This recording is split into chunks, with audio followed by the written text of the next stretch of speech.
সেদিন খুব বৃষ্টি হচ্ছিল। সাফল্যের খবর পেয়ে আমরা তার বাড়ি গেলাম।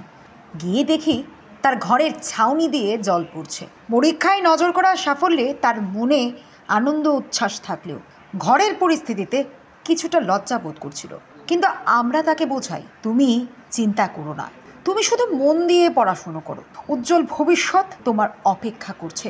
শুক্রবার স্কুলে বসে এই কথাগুলো বলতে বলতে আবেগপ্রবণ হয়ে উঠছিলেন যুবরাজনগর বিধানসভার অন্তর্গত কৃষ্ণপুর দ্বাদশ বিদ্যালয়ের প্রধান শিক্ষক ধনঞ্জয় দেববর্মা। প্রসঙ্গত, সদ্য ঘোষিত ত্রিপুরা বোর্ডের উচ্চ মাধ্যমিকের ফলাফলে 10ম স্থান অধিকার করেছে কৃষ্ণপুর দ্বাদশ বিদ্যালয়ের ছাত্রী অপি দেবনাথ। নিতান্ত গরিব কৃষক ঘরের কন্যা অপি। বাবার যা রোজগার তাতে নুন আনতে পান্থা ফুরিয়ে যায়। নিত্য আর্থিক অনটনের মধ্যেও স্বপ্ন দেখছে অপি, একদিন খুব বড় হবে, গরিব বাবার মুখ উজ্জ্বল করে সমাজের দৃষ্টান্ত স্থাপন করবে।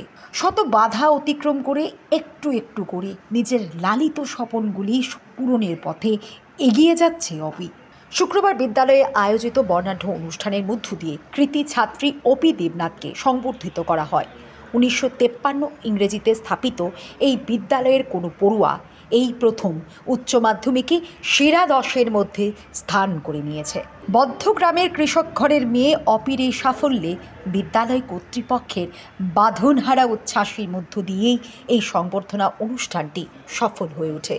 অনুষ্ঠানের উদ্বোধক হিসেবে উপস্থিত ছিলেন উত্তর ত্রিপুরার জেলা সভাধিপতি ভবতোষ দাস, ছিলেন যুবরাজনগর পঞ্চায়েত সমিতির চেয়ারম্যান শ্রীপদ দাস সহ বিদ্যালয়ের শিক্ষক শিক্ষিকা ছাত্রছাত্রী সহ আরও অনেকে। উপস্থিত অতিথিরা আলোচনার মধ্য দিয়ে অপির উজ্জ্বল ভবিষ্যৎ কামনা করেন। অপির সাথে সাথে উচ্চ মাধ্যমিকে বিদ্যালয়ের ফলাফলের নিরিখে এই দিন আরও 3 কৃতি ছাত্র সুপ্রিয় দাস, বনিতা দেবনাথ ও শুভ দেবনাথকেও সংবর্ধনা দেওয়া হয়।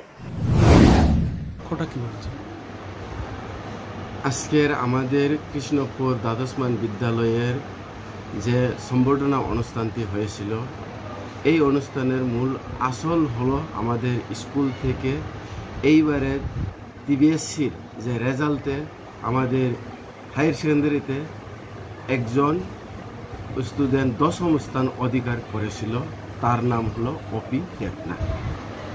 সে খুবই ভালো স্টুডেন্ট এবং গত বছর সে আমাদের স্কুল থেকে best of the year student পেয়েছিল। আর বিভিন্ন জায়গাতে সে যখন আমাদের স্কুলের তরফ থেকে যখন আমাদের ব্লক লেভেলে যখন প্রোগ্রাম হয়, সেখানেও সে একাডেমিক সেকশনে সে ফার্স্ট পজিশন পেয়েছিল গত বছর কিশোরী উৎকর্ষ মঞ্চের মধ্যে। তারপরেও সে খুবই গরিব পরিবারের এবং পড়াশোনায় সে খুব ভালো এবং মন দিয়ে পড়ার চেষ্টা করে এবং খুব অবিডিয়েন্স। আরেকটা হচ্ছে, আমরা এর আগে তার ঘরে যাওয়ার ইচ্ছা ছিল কিন্তু যেতে পারিনি বিভিন্ন কাজের জন্য। এইবার যখন আমরা রেজাল্ট হয়েছিল তখন গিয়েছিলাম, তখন বৃষ্টি ছিল, প্রচুর বৃষ্টি ছিল।